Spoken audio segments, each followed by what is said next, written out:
You certainly must have had some conversations with Harry about it and have your own suspicions as to why they didn't want to make Archie a prince. What are those thoughts? In those months when I was pregnant, all around this same time, so we have in tandem the conversation of he won't be given security, he's not going to be given a title, and also concerns and conversations about how dark his skin might be when he's born. Was that in Maui? Where was that? Hello, Slater Crusaders. How are you? America's the greatest country in the world. I haven't watched any of the Meghan. I haven't followed any of it. I don't care at all. And I imagine you feel the same way. I think we're kind of coming at it from the same page. You're thinking, Slater, why are you even talking about this? Real quick, like my understanding of it is she's an actress turned princess, duchess, who's whining and complaining about life and royalty and how she's a victim and how the royal family was racist, as you just heard. And I don't get it. Like, what am I missing? What are we missing? She chose to marry into the royal family. I have zero sympathy for her. She chose it. I do actually have a bit of sympathy for the royal family. I really do. If you're born into that, that's a miserable life. You can't do anything. You're not your own person. You got a ton of money, but you have no freedom. It's not a good life. I wouldn't want it. But she married into it. So, like, tough noogies, love. Like, tough noogies, love. That's the best British accent. I don't have a very good accent. Like, you want me to feel bad that you married a prince and became a duchess and now you say you don't like the lifestyle? Like, cry me a river. And then you do it to Oprah? You go whine to Oprah that you don't have a voice as you speak to 100 million people, to the Queen of America? What are you talking about? Talking about how oppressed and mistreated you are? Like, that's insane. This is such a weird thing. And that's why I want to talk about it, because it's so bizarre. Talk about having zero perspective, massive narcissism. You're just the center of your own universe. You think you're suffering as the Duchess, whatever that even is worthy of whining about at all. Like, who do you think you are? Like that, like, what do you, like, you can only do that if you really think you're the center of the universe, therefore you're the center of everyone's universe, that anyone cares about you, or that you think your problems are worthy of whining about. What in the world? So listen, I've been completely ignoring it because who cares? But I came across this and I think this is worthy of sharing. Someone wrote on Twitter, they said, I don't care about the British royal family drama. Me either. And someone wrote back this. It's Yaron Hazoni. He said, I'll tell you why I care, although I don't care much. Harry and Meghan are a metaphor for millions of young people spitting on the tradition they've inherited, like America, knowing neither its worth nor what they owe it. They are a cartoon preview of the collapse of the English-speaking world. And that's why this is worth spending a minute on. The true story is, Meghan Markle is a metaphor for wokeism and critical race theory, and people like her are coming to destroy the thing that you love too. Saw a great meme, and it was the royal family with Meghan Markle in the end, and underneath Meghan Markle it said critical race theory, and underneath the rest of the family it said unsuspecting organization. And that's what she is. She is critical race theory coming into an unsuspecting organization and lobbing accusations of racism and all the rest in order to destroy it. And we have Meghan Markles everywhere in America, infiltrating every organization you can think of and that you love. Remember just last week, we shared the story of the $40,000 a year prep school in LA. It's called Harvard Westlake. It's the nicest school in Los Angeles. One of the parents, so they created this whole anti-racist embedded, it's not even a curriculum, it's just an anti-racist indoctrination camp. Like this school, they've gone full on the whole anti-racism, critical race theory, everyone's racist philosophy, right? They're celebrating this hardcore. So a couple parents got together and they spoke out to Barry Weiss, who wrote a nice article about it. One of the parents who was against this says, this philosophy teaches people who have so much. They go to a $40,000 a year prep school in LA. They have so much to see themselves as victims. they think they are suffering oppression at one of the poshest schools in the country, just like Meghan Markle is sitting there as a duchess I don't know where they were. I don't know if they were in Oprah's Maui compound or if they were in LA at Oprah's $90 million house, which isn't far away from Meghan Markle's $15 million house, yet still victims suffering oppression. And to express their oppression, they spit on this great country or whatever institution they happen to be infiltrating. This is a great line from Peter Heck. He said, the only thing that rivals the contempt that young Americans have for their foundations and heritage is their ignorance of it. The only thing that rivals the contempt. So they have a ton of contempt for America. They hate America. They're trained to hate America, just like at that school like Harvard Westlake. Your kids at your public school are trained to hate America. And the only thing that rivals their hatred is their ignorance of America. And ignorance of everything. I mean, biblical literacy is zero. Zero. You walk down the street and you stop someone, you ask them to name 3 books of the Bible, they couldn't do it. The book that has shaped the whole of Western civilization is completely unknown. Shakespeare referenced the Bible 1,200 times in his plays. It was the entire pretext for Dr. Martin Luther King and Letter from Birmingham Jail and his entire mission and everything he did. It's the pretext for this country. And people, like, no kids have read it. Like no one reads it, no one cares. And if the Bible or any of these great Western books are ever referenced, they're called misogynistic and patriarchal and violent and abuse and all this other nonsense, right? Isaac Newton, we talked about Isaac Newton last week, was canceled. It used to be Newton's laws of physics. Now they're called the fundamental laws. They're no longer called Newton's laws because we need to de-center whiteness, right? We kick out all the great writers of Western civilization and replace it with Robin DiAngelo. Right? To kick out all the great writers of the great works of art of Western civilization and replace it with Ibram X. Kendi. Real name like John Rogers or Henry Rogers or whatever. So Columbus is a rapist, Winthrop is a bigot, Washington's a slave owner. Our kids are filled with contempt and ignorance. Like, how can we continue with that, right? I'll throw another one out. It's ignorance, contempt, and narcissism. It's so deeply seated in our culture that a girl from Canoga Park, Los Angeles, median income $50,000 a year in LA, can grow up to become an actress, which is amazing, but then a literal princess, and still complain to Queen Oprah about how terrible her life is and how racist white people are. What is wrong with us? What is wrong with us? I heard that she said she wanted to commit suicide. And then Piers Morgan said, I don't believe her. And that he got fired for saying that. But she didn't say she wanted to commit suicide. She said, there were like times when I just didn't want to be alive anymore. That's not necessarily the same as like wanting to commit suicide or certainly trying to commit suicide, right? That's different. That's not an accurate paraphrase, I'd say. And then she, as you heard in that clip right there, that someone in the royal family was concerned about their baby's skin color, and this is a perfect example of how critical race theorists, how woke people must always look not only at everything through the certain paradigm of oppressed and oppressor, and not only look at everything through the paradigm of race, but also take the worst interpretation of every moment that ever happens. Anything that happens is blown way out of proportion, and you assume the absolute worst motives of the other person at all times. The story I always share, we had a package delivered.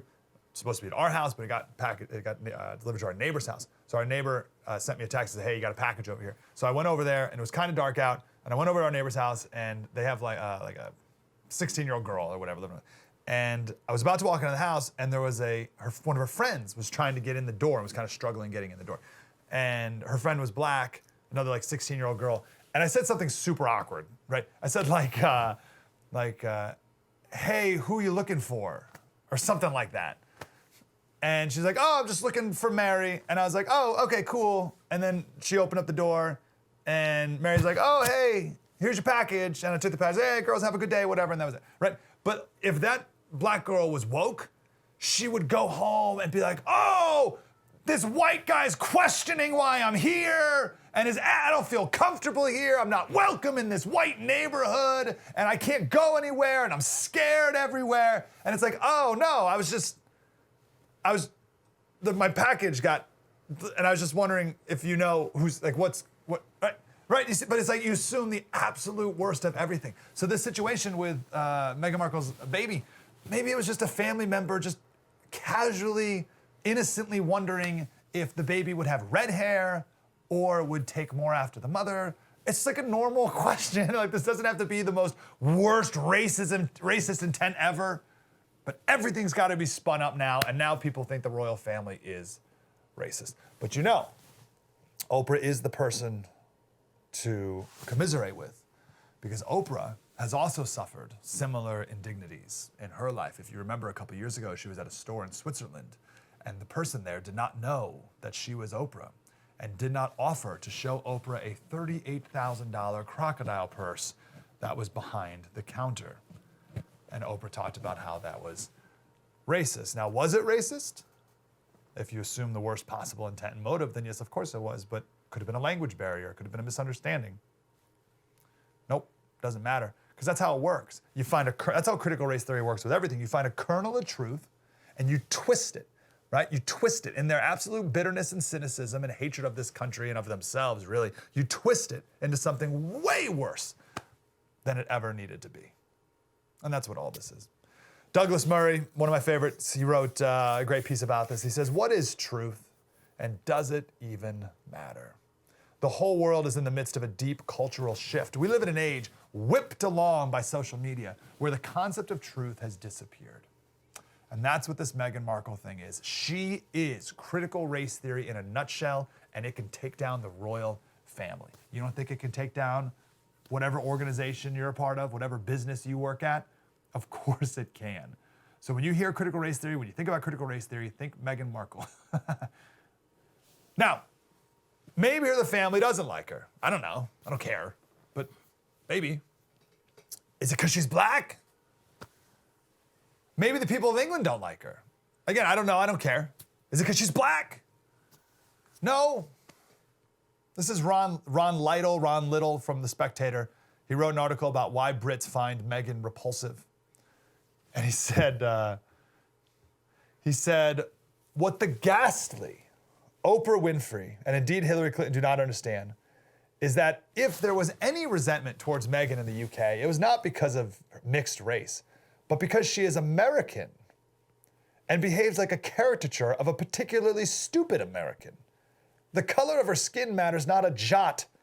It is the noisome odor which spews out of her mouth on a daily basis that grates. Maybe we just don't like her. Meghan was later by Oprah asked about her truth. This is your friendly reminder that there is no your truth. There's the truth. End of story. And the true story here, the more we allow this critical race theory to continue, the more businesses, the more organizations, the more institutions are going to collapse from within. Add the royal family to the list. And I don't want to add America to the list. Coming up next, I want to talk about the implicit bias test. The implicit bias test is the science behind all of this nonsense that everyone's racist. We'll run through it next. True story. Mike Slater, spread the word.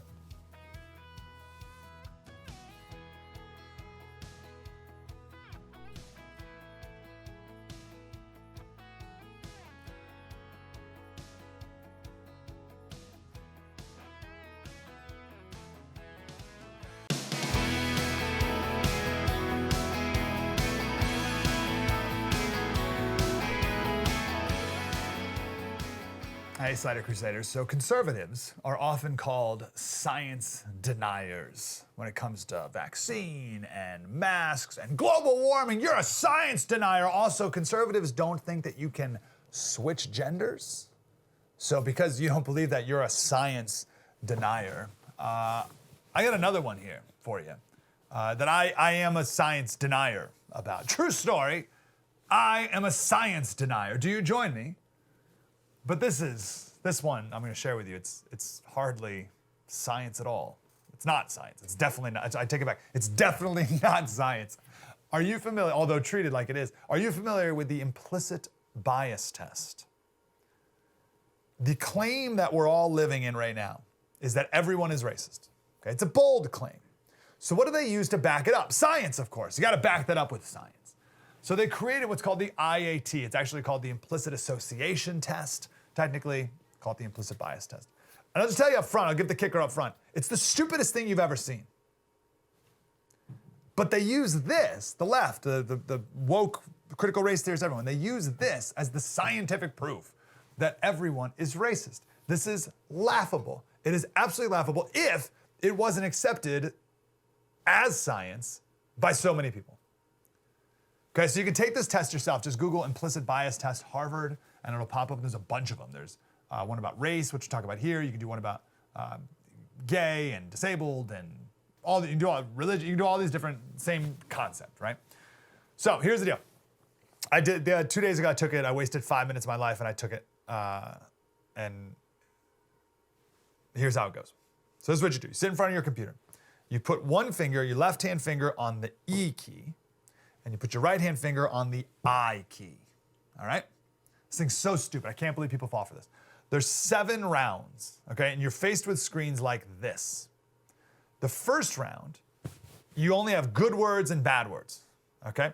So if you come up with a good word, you press with your left hand the E key, okay? Like sweet, okay? So you see sweet, boom, you press E.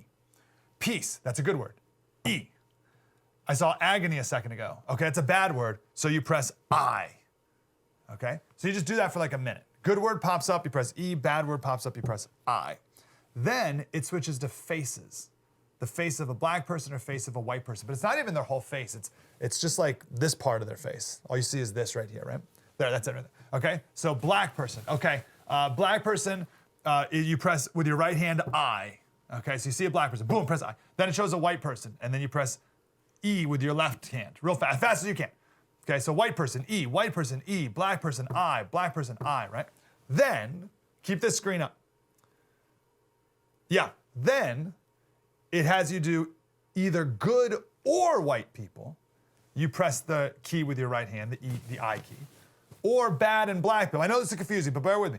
Black or bad people, you press with your left. Now, this is the key to the whole scam. It trains you, keep the screen up, this trains you to associate black and bad, okay? So if you see a black face, you press the E key with your left hand. Or if you see a bad word, like agony or pain or evil, you press the same button. Same thing with good. If you see a white person, you press I, or if you see a good word, like celebrate, you press I as well. So it's training your brain to associate good and white and bad and black. Then it flips it. Then it says, okay, if you see either a bad word and white people, you press I with your right hand, or good word and black people, you press E with your left hand. And how much longer it takes you to get the right answer on that round determines how racist you are. That's the test. That's the science, okay? So let's say you associate a good word, like peace, and a white face. Let's say on that round, you're really good at it and you get it within 1 second. All right, so you see the word peace and you see a white face and you're like, oh, I, boom, 1 second, took you 1 second. Okay, that's your baseline, 1 second. Then the next round, when they flip it and it says either a good word or a black face, and it takes you a little longer because they just switched it up on you. So now it doesn't take you a second, it takes you 1.6 seconds to correctly identify or to press the right button. That means you are super racist. Whoa, 1.6 seconds? Wow, you're like a Nazi. Is that not the stupidest thing you've ever heard in your entire life? That's the implicit bias test. When I first heard what the implicit bias test really was, I just had these flashbacks to all these times of people like talking about it as if it's a real thing and it like legitimate thing. I'm like, wait, what? Like that's what all this is based off of? This is a silly, like video game. It's not even really a video. It's just a stupid, it's nothing. It's how quickly you can read a word and remember which button to press. And then they trick you. It's a total crock. And many kids at schools are told to take this test. And they come out of the test and they're like, oh, wow, geez, yeah, sure enough, I'm severely racist or I'm moderately racist. I better support reparations now. By the way, just hear that there's a town in outside Chicago, like Evanston or something, and they paid $10 million to black families. So it's $25,000 per black family in the name of reparations, right? That's what they call it, reparations. And they can spend the money on home ownership or mortgage assistance or home improvements. $25,000, and the activists are saying it's not enough. They need more, of course. But anyway, kids are taking this and they're realizing, or they're being told, they're racist. And then that opens the door to, oh, well, you got to be an anti-racist now. And you have to support this and do this and believe this and flog yourself for this and keep going on, right? Even the person who designed the test, there's a couple people behind this. One of them is a woman born and raised in India. She failed it. She failed it herself. Now you'd think she would be wise enough to say, oh, maybe the test is bogus. But no, they come back and they're like, oh yeah, I guess I am pretty racist. Tom Cotton had an awesome moment the other day. He was talking to some woman who's nominated for some civil rights petition in Biden's team. And Tom Cotton said, hey ma'am, you said here that all humans have implicit bias and racial bias. So, Ms. Gupta, against which races do you harbor racial bias? And she's like, I don't. The use of the word implicit, that's the shadiest part of the whole thing. Because it doesn't measure actual bias. It measures implicit bias, below the surface, the bias that can't be seen and can't be known. And all with a test by pressing E and I on your keyboard. Because of that, they figured it out. How racist you really are. Just the simple test, E and I on the keyboard. They've been able to dive and drill deep into your brain and into your soul to figure out how racist you really are. And people bought it. People are like, yeah, that makes sense. Ridiculous. You want to show me bias or discrimination? Show it. Point to it. The other day, San Diego, some group I live in San Diego, they released a study showing pay discrimination between black employees and white employees and men and women, all right? So I went back and I read the study. It does nothing of the sort, right? The headline was wrong. The headline in the article was wrong, but the study was right. It didn't measure apples and oranges, apples and apples, and we can explain maybe another day, but if you want to show me discrimination, show it. Don't show me a black woman secretary and how she makes less than the white male firefighter. They make the most in the city, firefighters. Don't show me that difference. Those are different things. Show me the black firefighter and the white firefighter who have both been working for 10 years and show me how the black firefighter's making less and I'll be on your side. But that's not true. That's not the case. That's not what happened. You can't throw these blanket statements out there that all white people have implicit bias, underground, deep-seated bias that manifests in actual discrimination without actually showing the discrimination. You're just living in a fairyland you made up. I'm not buying it, and no one else should. Don't buy it either. That's the true story. Coming up next, similar lie. We'll talk about this voting act. It's not HR 1, it's a different one because like black people are prevented from voting or some such ridiculous nonsense. We'll talk about that next coming up next. True story. Mike Slater, spread the word.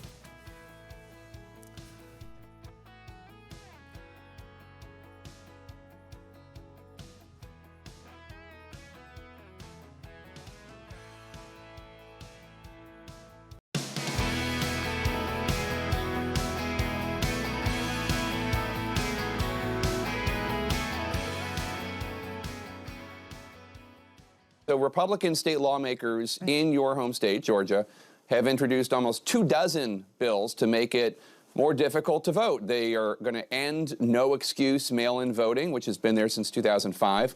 They're going to reduce voting on Sundays, ask for stricter ID requirements, take away drop boxes.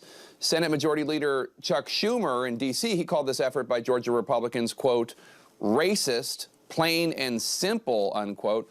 Do you agree? And is there any way for Democrats to stop these efforts?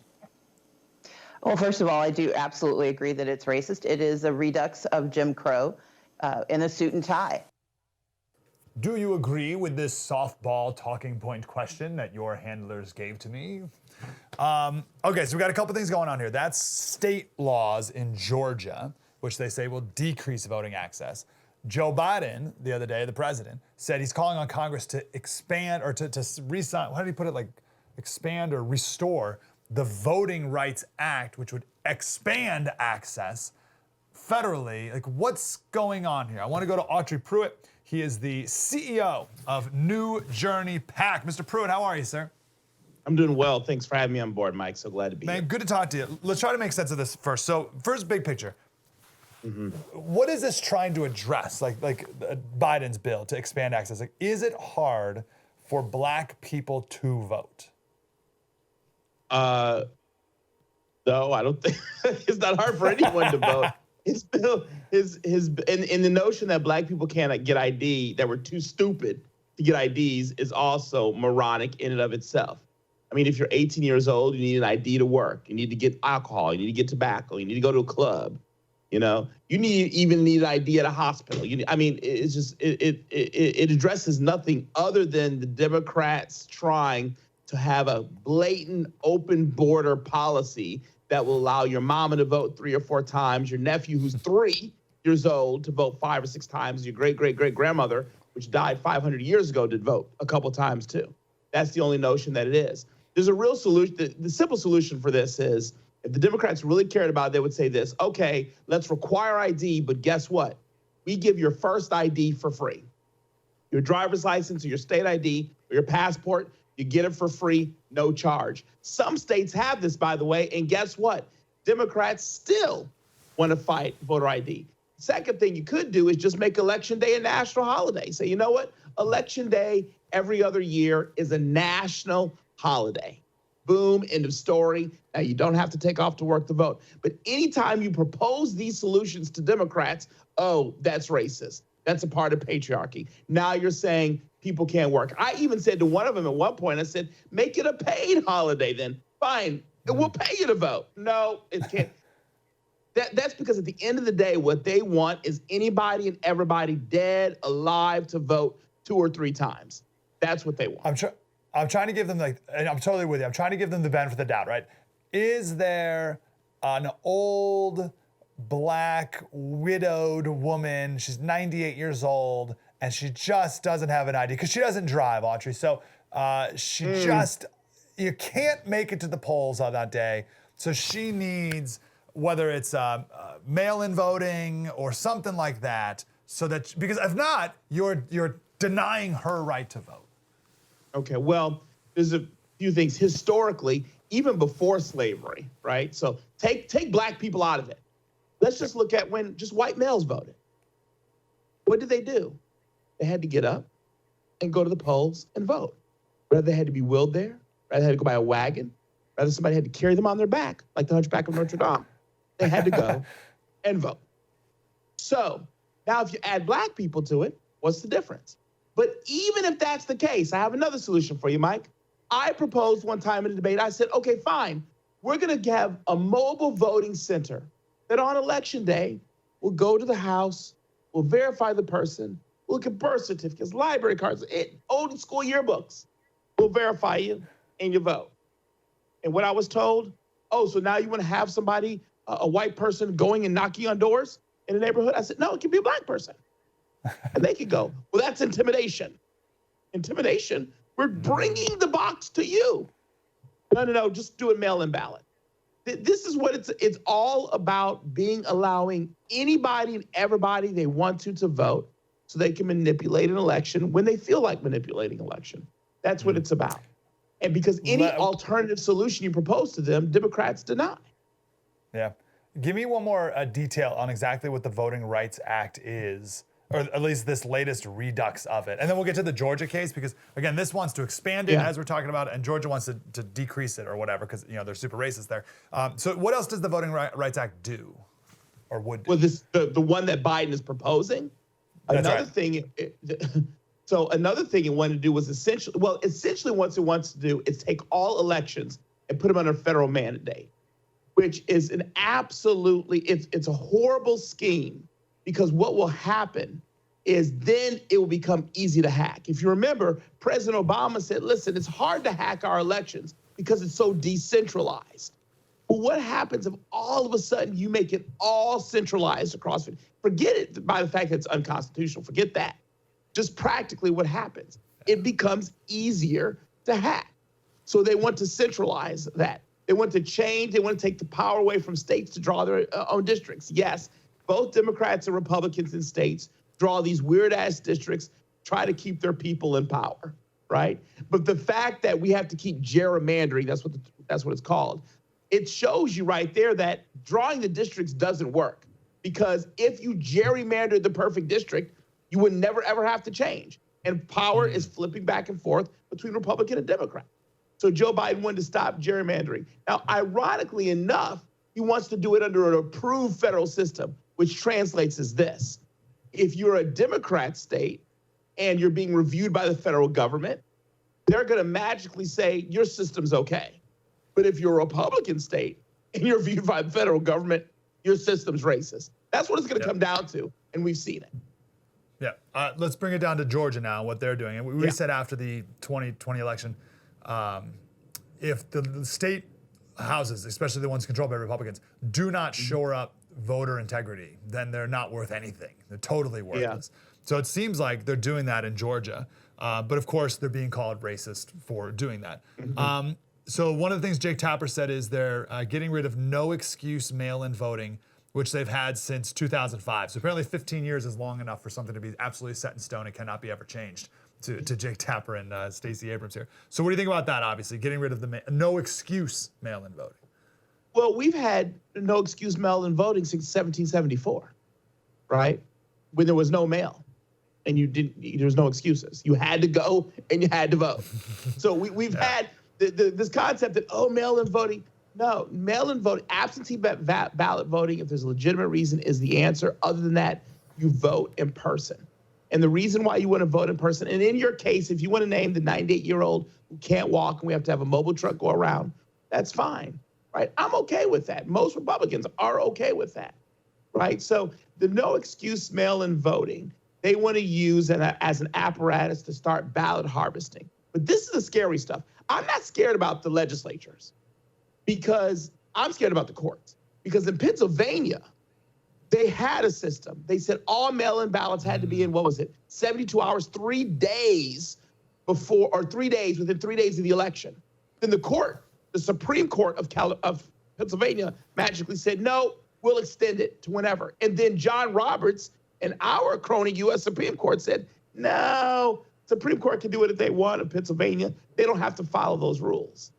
Well, I'm really concerned that no matter what the Republicans pass, some crony judge is going to come along and say, forget about the laws. Don't worry about it. It's open to judicial interpretation. That's what we really should be scared of. You're so right.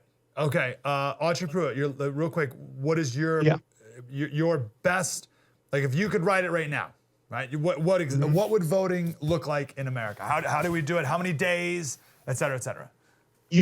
Voting day is 1 day. It's a national holiday, paid national holiday. It's like Christmas. It's 1 day, paid national holiday, and you have to have an ID to vote, period. If 2 people with your name and your ID vote, the votes are canceled out and thrown out.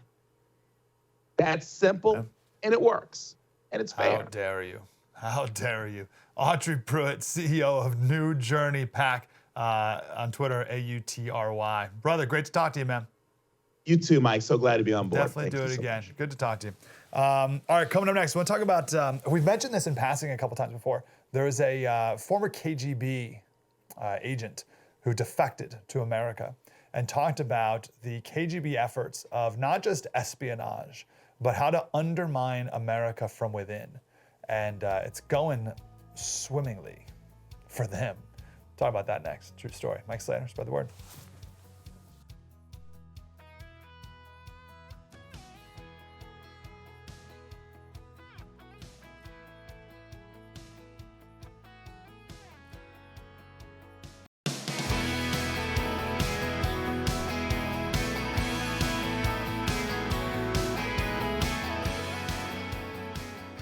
Hey, Slater Crusaders, a couple decades ago, this former KGB member defected to America. His name is Yuri Bezmenov.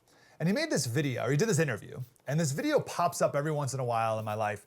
And every time I watch it, I pick up something else, and I'm like, oh yeah, that's happening.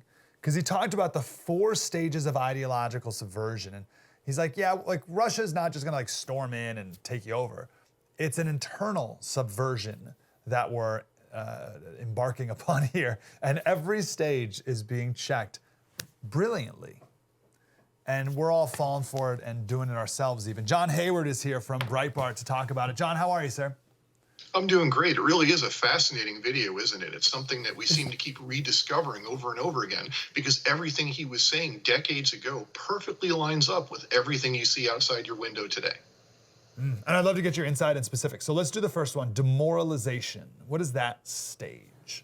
Well, that was the hard part. According to Bezmenov, demoralization takes a long time, decades, to really achieve perfectly.